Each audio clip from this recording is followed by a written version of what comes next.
So, hello everyone, welcome back to our channel Pretty Informative. In the previous video, we saw about the classical management theories by Taylor, Fayol, and Weber. In this video, we will talk about neoclassical approach and modern approaches. Neoclassical approach is also known as human behavior approach.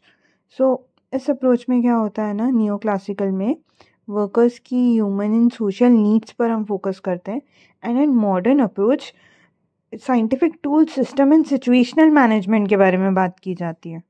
So first let's talk about new classical approach. New classical approach ना classical theories का extension है, लेकिन इसका focus सिर्फ efficiency and structure तक limited नहीं है.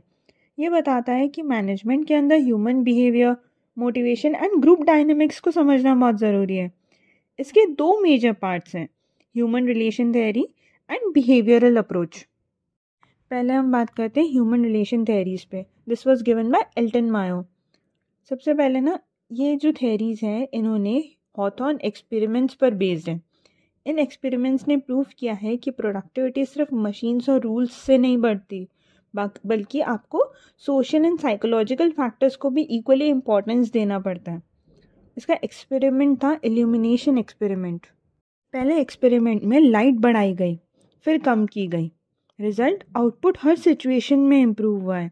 मतलब प्रोडक्टिविटी सिर्फ लाइट से नहीं, बल्कि वर्कर की मोरल एंड उसके अटेंशन से बढ़ी है. मींस जब हमने अपने एम्प्लॉयज़ को मोरल बूस्ट किया, उन्हें अटेंशन दिया, तो भले ही हमने लाइट थोड़ी डिम रख दी, बट उनका मोरल इतना हाई था कि उनकी प्रोडक्टिविटी बढ़ती ही गई.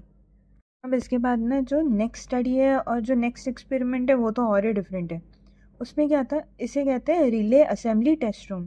इसमें वर्किंग कंडीशंस ही चेंज हो गई, जिसे हमने ब्रेक्स दे दिए, शॉर्ट वर्किंग आवर्स कर दिया, फ्रेंडली सुपरविजन रख दिया, एंड इसका रिजल्ट क्या था, प्रोडक्टिविटी फिर से बढ़ गई. मतलब वर्कर्स की सोशल नीड्स और कंफर्ट काफ़ी इंपॉर्टेंट है. उसके बाद ना एक और एक्सपेरिमेंट हुआ, थर्ड एक्सपेरिमेंट, जिसमें ना हमने डायरेक्टली वर्कर्स से बात की और समझने की कोशिश की इन्हें क्या चाहिए. So the third experiment is interviewing programme. Managers ने वर्कर्स से ओपन कॉन्वर्जेशन किया है, उनकी प्रॉब्लम्स और फीलिंग्स डायरेक्टली सुनी. इससे वर्कर्स ने फील किया कि उनकी बातों को वैल्यू मिल रही है. And what is the result, satisfaction और परफॉर्मेंस दोनों इम्प्रूव हो गए. देन जो लास्ट एक्सपेरिमेंट है उसने हिडन फैक्टर रिवील कर दिया. Fourth one is bank wiring observation room. यहाँ रिसर्चर्स ने देखा कि इनफॉर्मल ग्रुप्स जो है ना, वो अपने ही रूल्स और नॉर्म्स बनाते हैं. अगर ग्रुप को काम का पेस ज़्यादा लगता है ना, तो वो प्रेशर डालते हैं कि स्लो डाउन करो. मतलब ग्रुप नॉर्म्स वर्कर बिहेवियर को कंट्रोल करता है.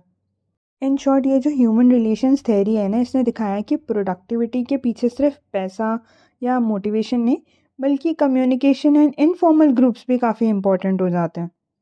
So the four experiments in human relation theories were illumination experiment, relay assembly test room, interviewing program, and bank wiring observation room.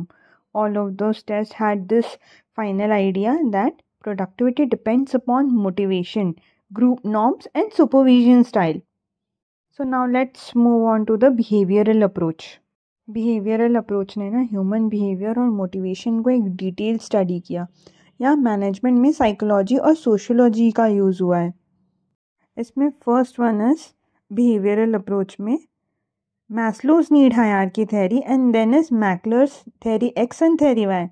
Behavioural approach की जो ये Maslow's need hierarchy theory है, इस पर हमारा एक डिटेल्ड वीडियो ऑलरेडी चैनल पर है, बट फिर भी हम शॉर्ट में समझते हैं. ये जो 5 लेवल नीड्स होती हैं वो होती है physiological, safety, social, esteem and self actualisation. Manager को सबसे पहले जो है इसकी बेसिक नीड जो है दैट इज़ फिजियोलॉजिकल, वो सेटिस्फाई करनी पड़ती है, तभी एम्प्लॉयज़ जो है हायर परफॉर्मेंस देंगे. Behavioural approach focuses on human behaviour and motivation. Now the first one was Maslow's need hierarchy theory, then comes theory X and theory Y. Theory X का ये कहना है कि लोगों को ना काम करना पसंद ही नहीं है, पीपल डिसलाइक वर्किंग, सो एक स्ट्रिक्ट कंट्रोल की ज़रूरत होती है. And theory Y says that people are naturally bound to enjoy their work and responsibility लेना भी पसंद करते हैं. तो लोगों को इन 2 कैटेगरीज में डिवाइड किया जाता है. अकॉर्डिंगली हम उन पे साइकोलॉजिकली वे में अपने रिस्ट्रिक्शंस डालते हैं. या अल्टरनेटिवली उन्हें रिस्पॉन्सिबिलिटी दी जाती है। Then comes Barnard. इनका कहना है कि कॉपरेशन एंड कम्युनिकेशन पे एम्फेसिस करना चाहिए और बोला कि अथॉरिटी तभी चलती है जब वर्कर्स उसे एक्सेप्ट करते हैं। So in behavioral approach, we talk about Maslow's need hierarchy theory, McGregor's X and Y theory, in which X people dislike work and they need control, whereas Y type of people enjoy their work and they seek responsibility. Then comes Bernard. He talks about cooperation in organization and it talks about the importance of communication.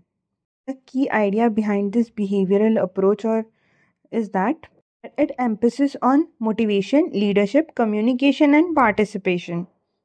Then now let's talk about the modern approaches. Modern approach का main idea ये है कि management को scientific tools, systems thinking and situation based style से handle करना चाहिए। इसको 3 major parts में डिवाइड किया गया है। First one is quantitative, then comes system and then comes contingency theory. अब जो क्वांटिटेटिव अप्रोच है इसमें mathematical model, statistic and operational research का यूज़ होता है। ये अप्रोच जो है decision making and resource optimisation में हेल्प करता है, लाइक इन्वेंटरी कंट्रोल करना, प्रोजेक्ट शेड्यूल करना या प्रोडक्शन प्लानिंग हो गई। So the quantitative approach uses maths, statistics और models which focuses on decision making and gets rational solutions to the problems that are being faced by the business.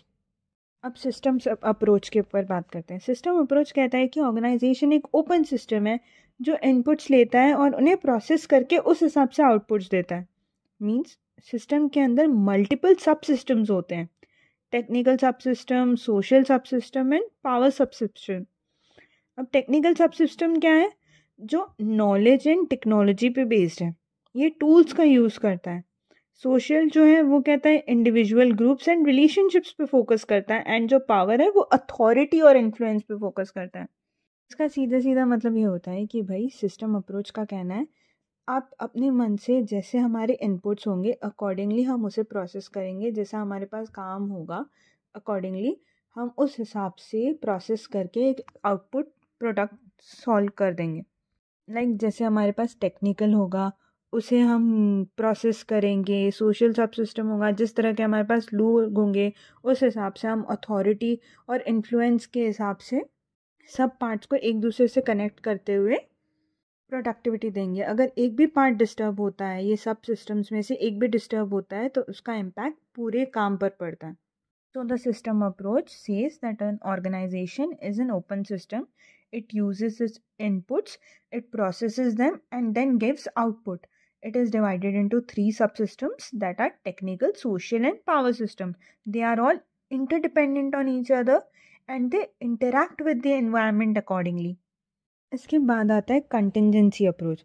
Contingency approach का principle simple है, there is no one best way to manage. हर organisation best structure और style situation पे depend करता है, जिससे environment और technology जो है उसके साइज़ के हिसाब से मैनेजर को फ्लेक्सिबल होना पड़ेगा और हर केस में एक अलग अप्रोच को यूज़ करना पड़ेगा।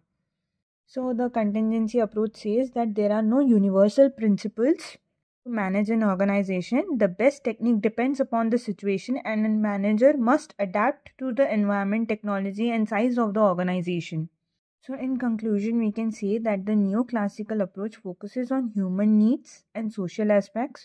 जो human relation theories है that focuses on motivation, morale and group norms, and जो behavioral theory है वो होती है मैस्लो की और बर्नार्ड की। जो मॉडर्न अप्रोच है वो टूल्स एंड टेक्निक्स पे डिपेंड करती है।